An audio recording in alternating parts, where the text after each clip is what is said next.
And that's when you start to see in the textbook talk about the role of CRH in inducing labor. So that's where we're at with this, because the textbook is right in saying we know the mechanisms for inducing labor, but we don't know why. We don't know everything that's happening. It's still a vibrant area of research, and one that you could spend a lifetime in and be perfectly content. But what we do know is that you have CRH synthesized in the placenta, and throughout the pregnancy, you need to have some amounts, but it's a tightrope balance, because glucocorticoids, if you end up causing a release of glucocorticoids, can be dangerous if it's too much for too long. And so you're trying to strike this balance. Fetus needs more than mom does, and so what happens is you have it coming from both sides. So you have this feedback loop that's helping CRH and helping get that cascade going in the stress response, but you have prostaglandin, which is kind of tamping down CRH in the placenta a little bit. As you get closer to labor, it seems that DHEA is activated, and then as a result of that, and of course the process is much more convoluted than that, but as a result of that, you have initiation of contractions. And we're not talking the Braxton-Hicks contractions, which are practice contractions, a few months prior to that, but legitimate labor, that's what kicks off. Now, like I said, there's still a lot that we don't know. There's a lot that is known, and so plenty of room for you guys to go out there and do some great science. I did post a review under the section for today. I just put it up not too long ago, on the role of CRH in the placenta. And so if you don't have to read it, it's not required, but if you happen to be interested in that sort of stuff, maybe labor and delivery is your jam, then I would check it out. I would recommend it, but again, you don't have to. You ought to know that CRH is on the human chromosome 8 on the Q arm.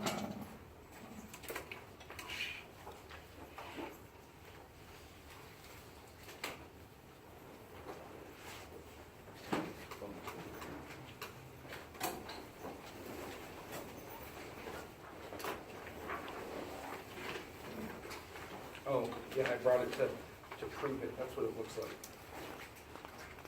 It looks enticing, doesn't it? Like that. Okay. And so, now that we have that mostly out of the way, we're going to build up. If things like CRH are new to you, I know for some of you it's not new, but for those of you that it is new information, don't worry. We're going to deal with it a number of times, and it takes some time to kind of get all of these pathways straight, and not only the feedback loops, but the feed forward loops, all of these things, and that's why we're here, right? This isn't a graduate class, a graduate level class. This is so we can iron these things out, and that way when you are doing that, it's easy day stuff. Okay, so we'll talk. I'm not going to say too much about Braxton-Hicks contractions, other than so it does seem to be some kind of practice for labor. You're getting ready for labor a number of months before. Now, though that isn't the same thing as round ligament pain.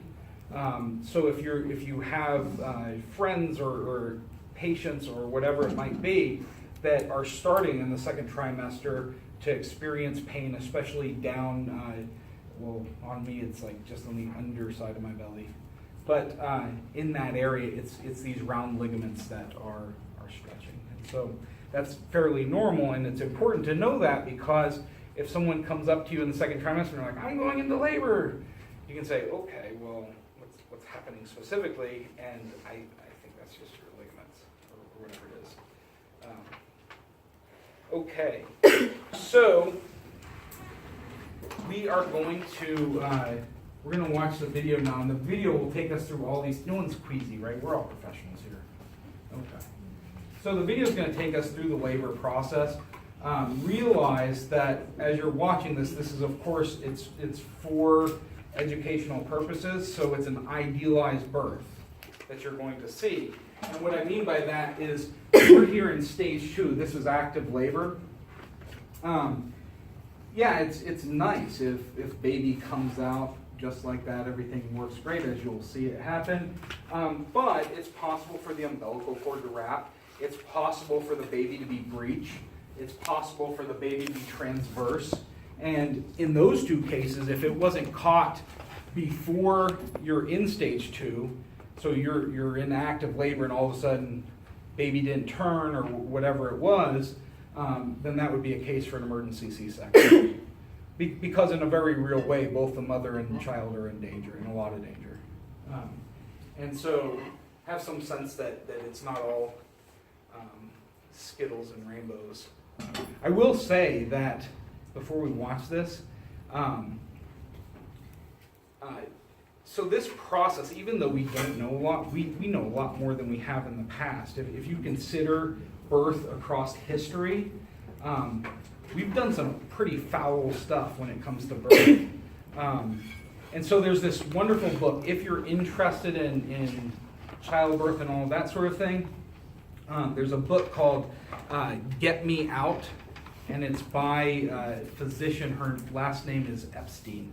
And it's the subtitle is The History of Childbirth from Eve to the Sperm Age, or something like that. Good book. But the stories that are related in there are quite incredible. So, for example,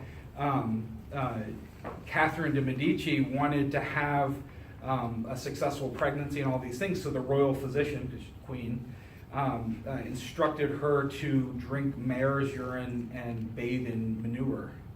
That's pretty foul, right? There was in medieval Europe a woman who complained about labor pains, but because at that time the majority most people were biblical literalists, they said, well, your lot is to have a painful childbearing, because that's what it says, and she was burned at the stake for asking for some kind of pain relief. So there's also all sorts of goofy stuff, and we can laugh about it, but you'll see that if you go on any average mommy blog, and mommy blogs, of course, there are mommies and daddies both on there, there's a lot of snake oil that's still peddled. And the only way to get around it is to understand the physiology. So if you have a pregnant friend and they're reading horoscopes, just say, that hurt, but you needed it. Say, did your horoscope say that? Did I tell you that was going to happen? Okay, here we go. Oh, there, back up.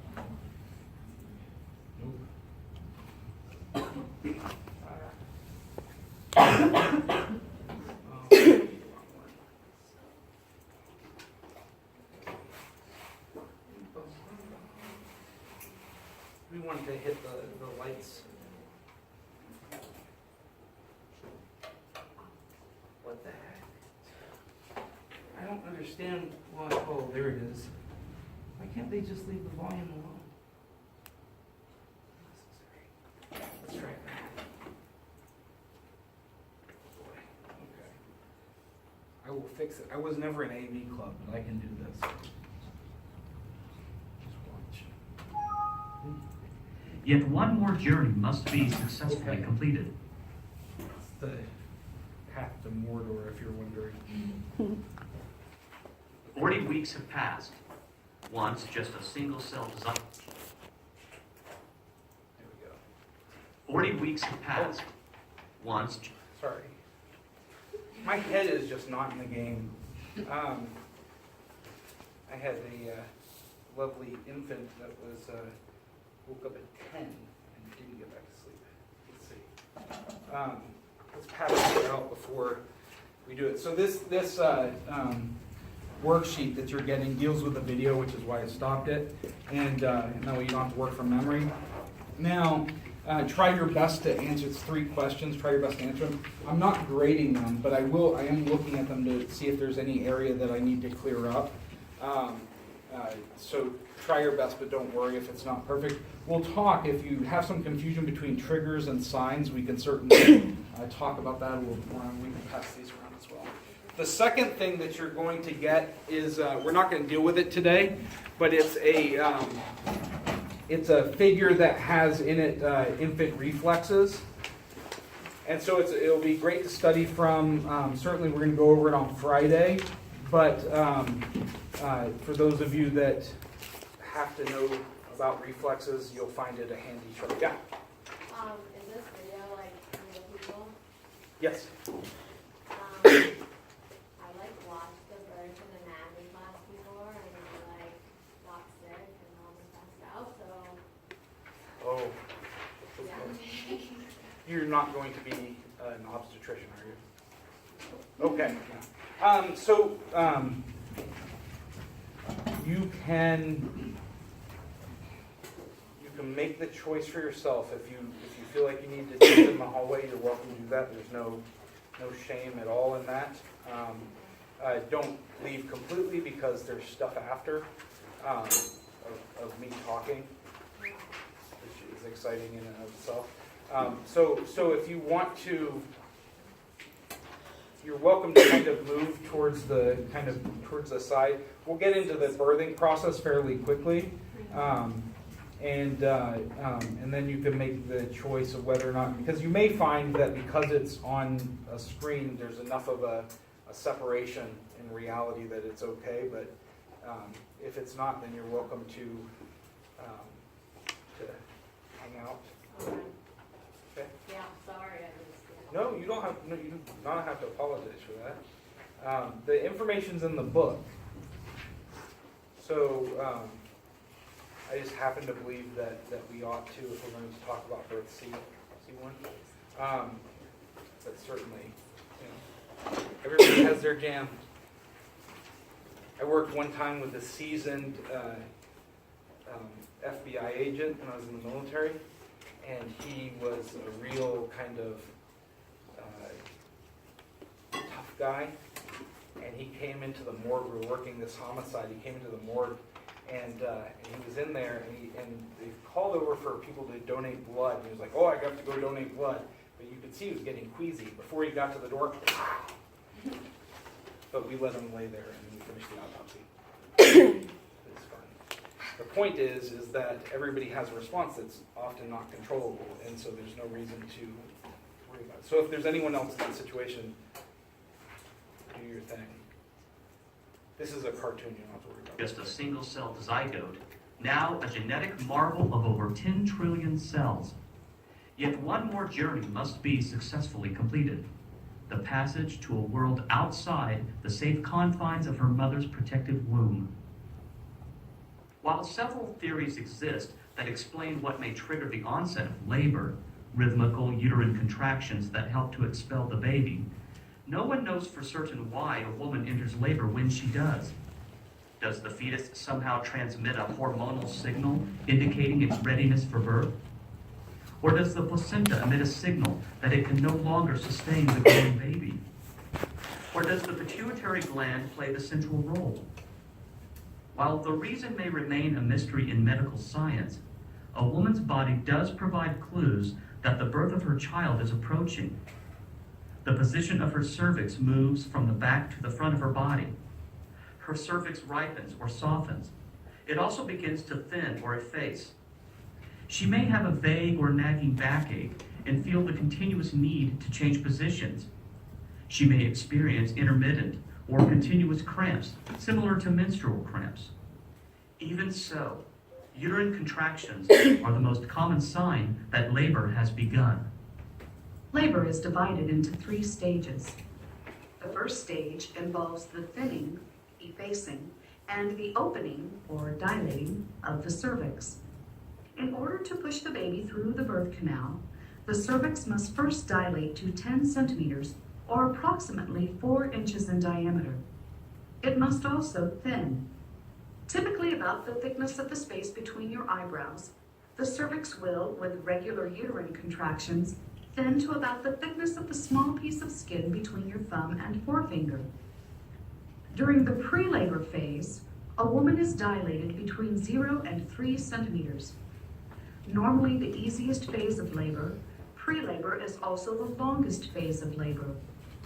During the active phase of labor, uterine contractions become longer in length, much stronger in intensity, and closer together, and the cervix dilates from 4 to 7 centimeters. This is characteristically the most difficult part of labor for most women, not because of the intensity of pain, but because of the emotional commitment required for labor and birth. Transition, the final phase of stage 1, is normally the most physically challenging period of labor. At this point, the woman's cervix is completing its dilation from 8 to 10 centimeters, with uterine contractions occurring about every 2 to 3 minutes and lasting nearly 90 seconds in length. The mother often needs much support and reassurance by her birth partner to complete the task at hand. The human body has a remarkable ability to habituate to pain. Given adequate support through the use of comfort measures, most women are capable of non-medicated birth.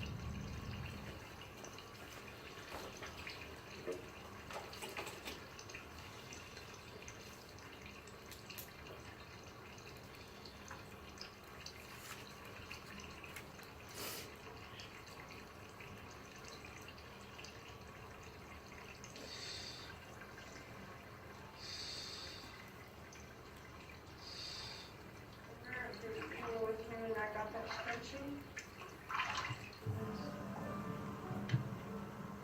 Maybe slower. Yeah, good girl, Andrea. I'm gonna go one time.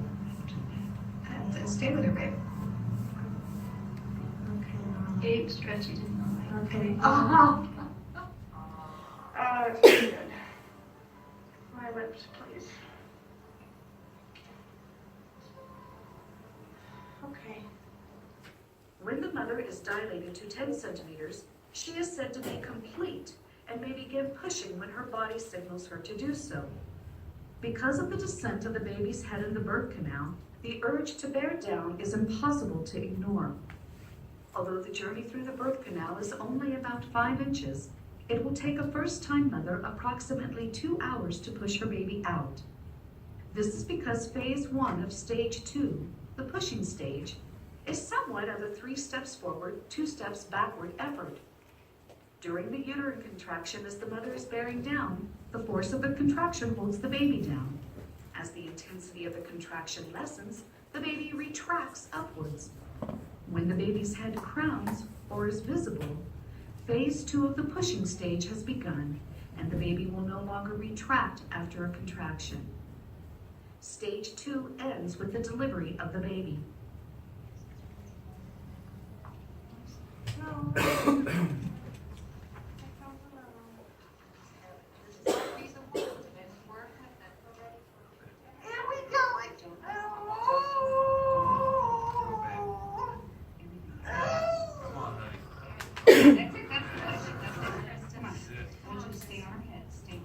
There it is, honey. Come on, sweetie. Big deep breath and Big breath and go. come on. Come on, that's the push. That's the one. That's the one. One more, Kristen. Come on, one more, one more, there we go. Come on. This is it. So close. Give my legs up there, please. Oh,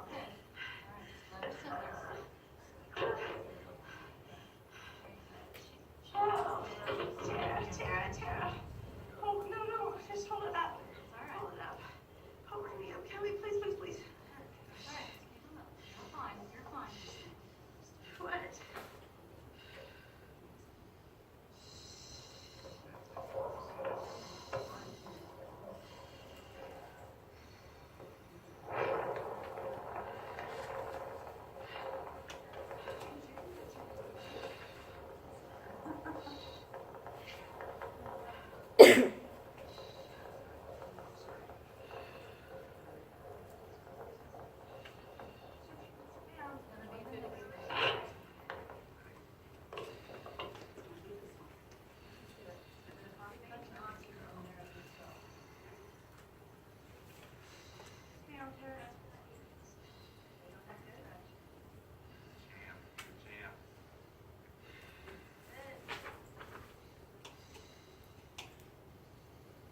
Push a little bit. Push a little bit. Come on, honey. Your lips. Look. Come on, honey, come Come on. on. Shoulder. Here comes the shoulder. Shoulder. Here it comes, baby. Looky. Look at that. Look at that. Look at that. Oh, Give me one big one. one good. Come on. Come on, honey. Oh, look, here it comes. Come on, hold it, hold it. Don't, no sounds. Hold your hand in. Here out. Push. Now. Now. Here out. Here out. Here out. Here out. That's it. Come on. That's it. Push hard. That more, Chris. Keep going, right? That's good. Now look in the mirror. You've got to. Big breath. Big breath. Go. And go. Come on. Now. Here, Chris. Grab her, Chris. Grab your baby. Grab your baby. She pooped on the way out.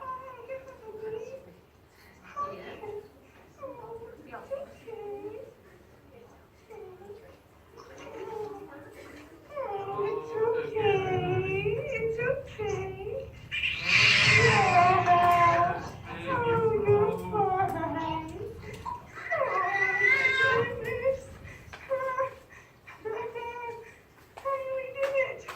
Stage 3 involves the birth of the placenta and usually occurs within 15 to 30 minutes after the delivery of the baby. Immediately after the birth of the baby, the placenta begins to separate from the uterine wall. After a few contractions, the woman will gently push to expel the placenta.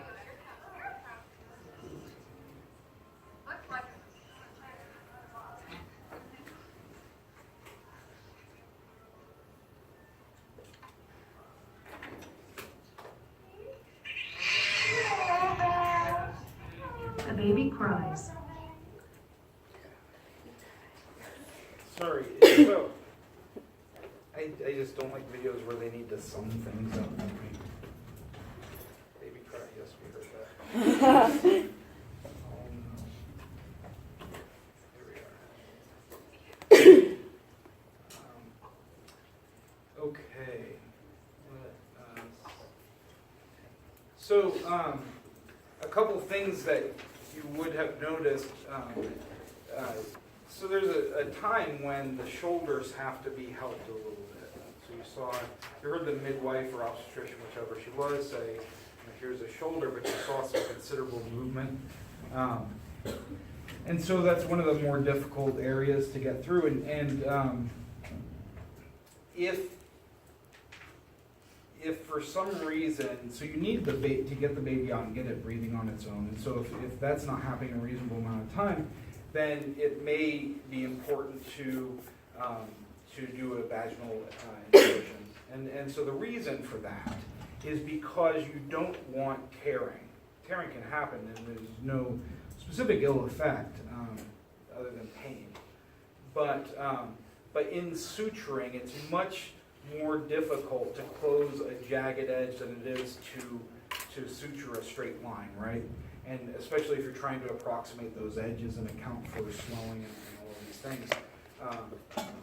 And so of course that's preferable if it's necessary. And those of you who maybe be in that situation on the medical side, of course you'll have lots of training and all of that to help you out. So you can see here, this is the APGAR scale. This was developed by Virginia APGAR in the 1950s, and it's sufficiently good enough that we still use it today. Most infants score around a 7. Anything 4 or below, and you need to initiate resuscitation. I've never been in a situation where I thought, man, this person looks like they need to be resuscitated, but let's check. You pretty much know at that point. Because why guess at it? You can listen to lung sounds, you can listen to heart tone, you can do all of those things without having to just give a visual check. You did notice when birth was complete, and even just prior to complete birth, so transitioning from a fetus to a neonate, there was considerable suction. The point of the infant cry, of course, is to help the baby help itself. So the baby needs to clear its lungs and begin breathing on its own, and that's what that initial cry does. Not all babies will do it. Most will, but not every single baby. There's always some slight variation. That doesn't mean that the baby is going to be harmed by it, and so in that situation you simply listen to lung sounds, and if they are marginally clear as much as you would expect them to be, then no harm, no foul. And of course, so this is typically done just after mom gets to hold the baby, and typically right after that, the nursing staff will take the baby and get it on a warmer and start doing all of these checks, get the measurements, and then we'll also typically draw blood to check for anything like sickle cell anemia or whatever it might be. Okay, any questions about this so far? No? So, I guess I should break this up. That way,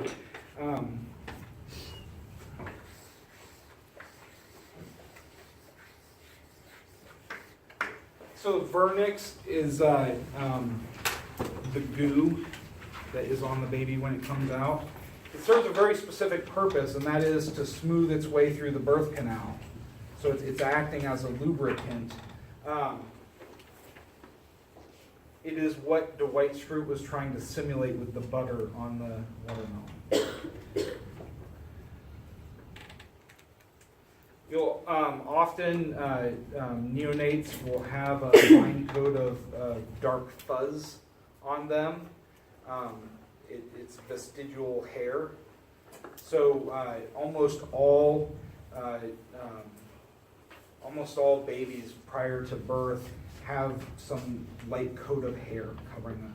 And it goes back to our days when we were not the hairless apes. And so they'll still retain that often a little bit, and then it will be lost and it's no big deal, it just kind of falls out. Boom, boom, boom. So you'll notice when I put the notes up that there's a section on bonding.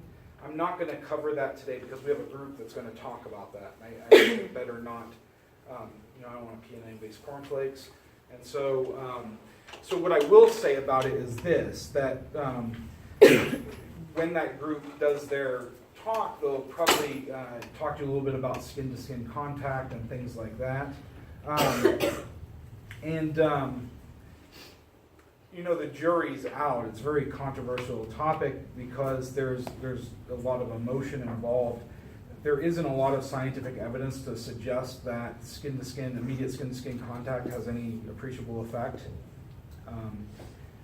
But moms like it, so that's good too. It's not just about the baby in those cases. But skin-to-skin contact, the idea of it came from Lorenz. So if you think back when you read the first chapter when we were going over the theory and we had evolutionary theory, and so there's just that one paragraph and you see the guy, you've probably seen in other classes, and he's got like ducks following him, little ducks following him. And you guys know what I'm talking about? No? It's okay. If you do, then you probably have the image. If you don't, so this ethologist by the last name of Lorenz, way back when, found that birds will imprint. And so what that means is that if bird hatches, how many of you are Harry Potter fans? Anybody? Just a few of you? Oh, well, that won't work then. But I'll do it anyways, just for your support. So it's the same as when Hagrid's dragon hatches. So, and that it's an important reason, right? Because birds are still in the clade of dinosaurs. There are remaining dinosaurs. But birds imprint, some lizards imprint, and so whatever the bird sees when it first comes out, whatever moving object is there, is mom and dad. And that's why, so you'll see pictures of Lorenz with goslings or ducklings following him around.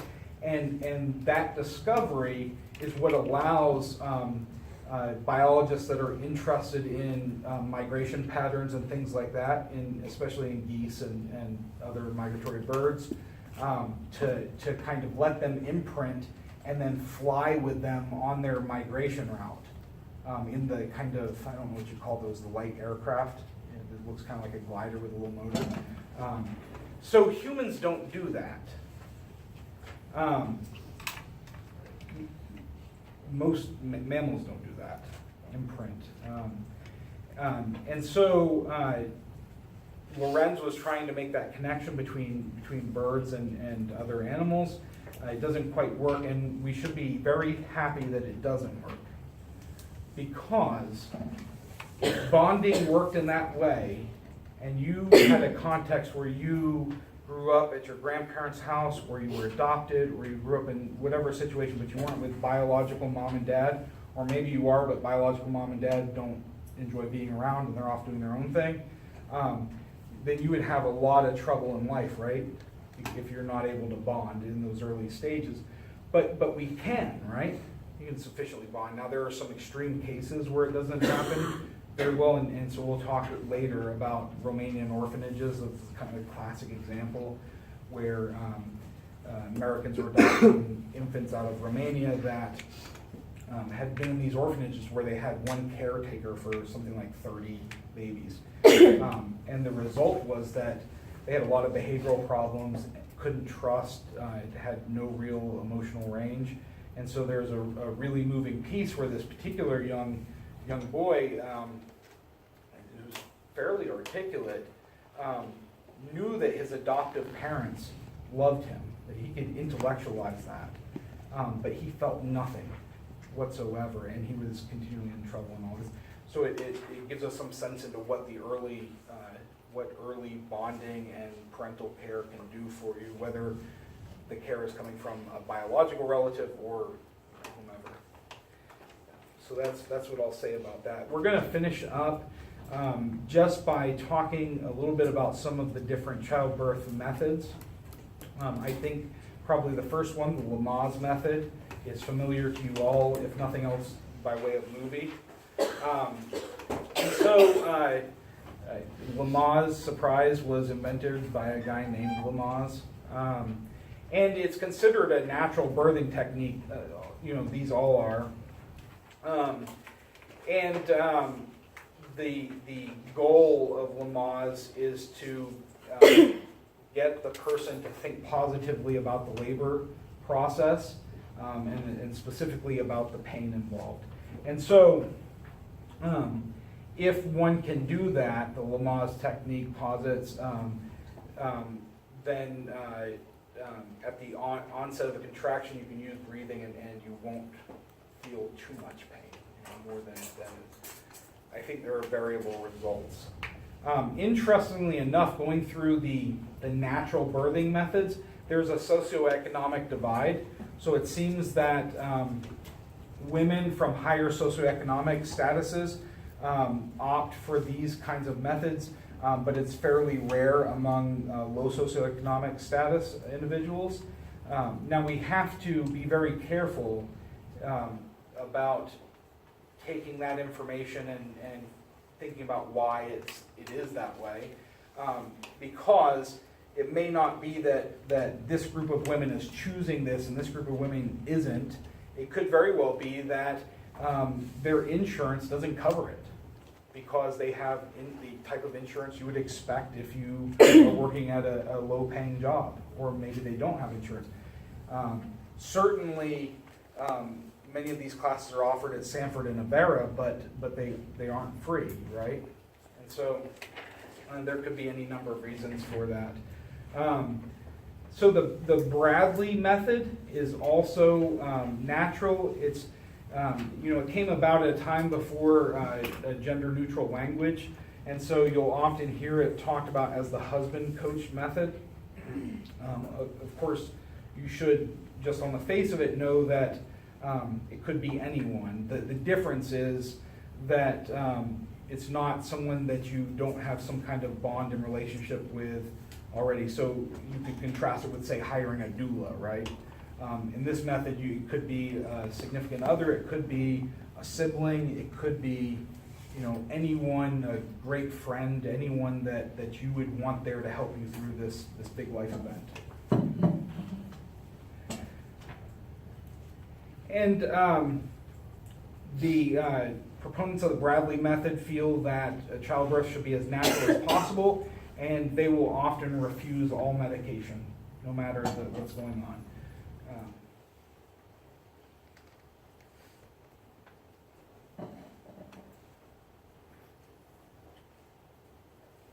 The next one is hypnobirthing. Now, when you see the notes, you'll see that the hypnobirthing is described this way, that it involves self-hypnosis during delivery, which produces peace and calm, thereby reducing pain. I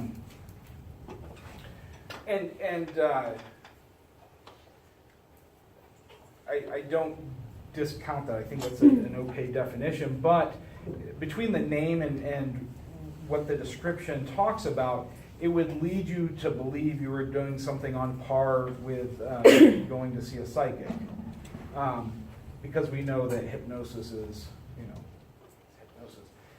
And so a better term might be mindful birthing with relaxation, right? Then the point to hypnobirthing is that you learn how to visualize, so you can get to a happier place, or you can visualize colors, or however you train to do it. Typically you get a CD with kind of the typical relaxing sound, babbling brook, whatever it might be for you. Apparently in Sioux Falls it's Garth Brooks. And so yes, if the dance relaxes you, you can do that. And there is some element of breathing. It's not as strict as Lamaze.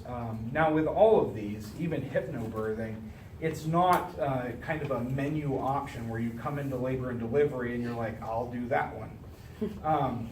People start training in these methods months before their due date.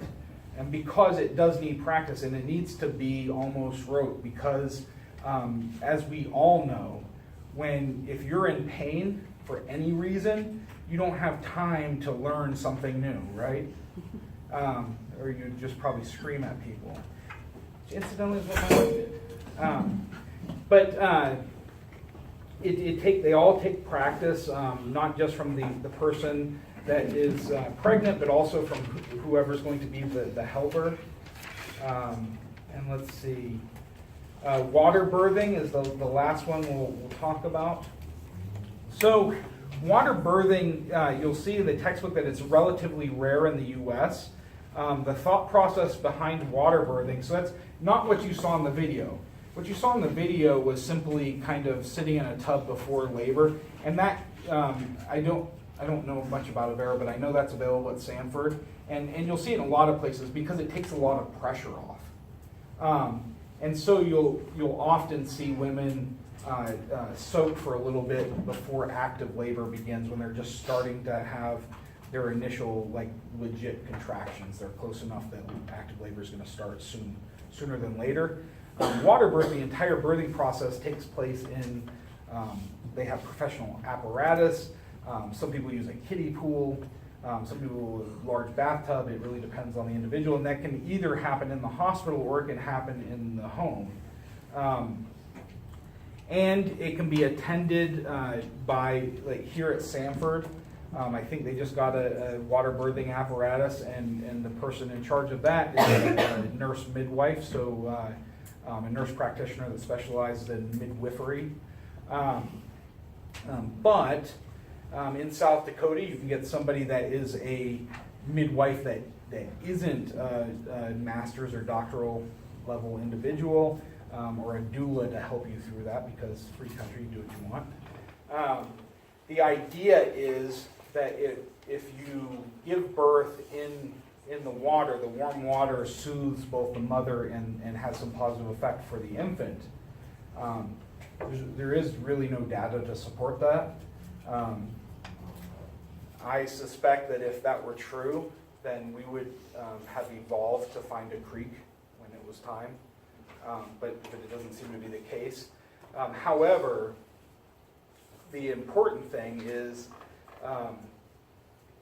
keeping the mother calm and and supporting the mother. I mean, the mother is the one going through all of this. So if they want to sit in a bathtub, hey, Sarah, just make sure the baby doesn't drown and you're good.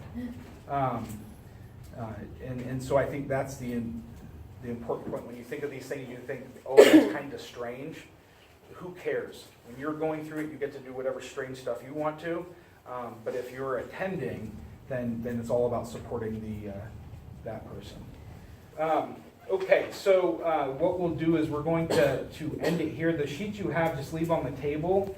Make sure your name and section are on it. Yeah. Okay, I missed a couple of them because it was going pretty fast in the beginning, so can I take home and go to my book, or do you just want what I have? Just bring what you have. Listen, I'm not giving you a letter, like a point grade for this. I'm going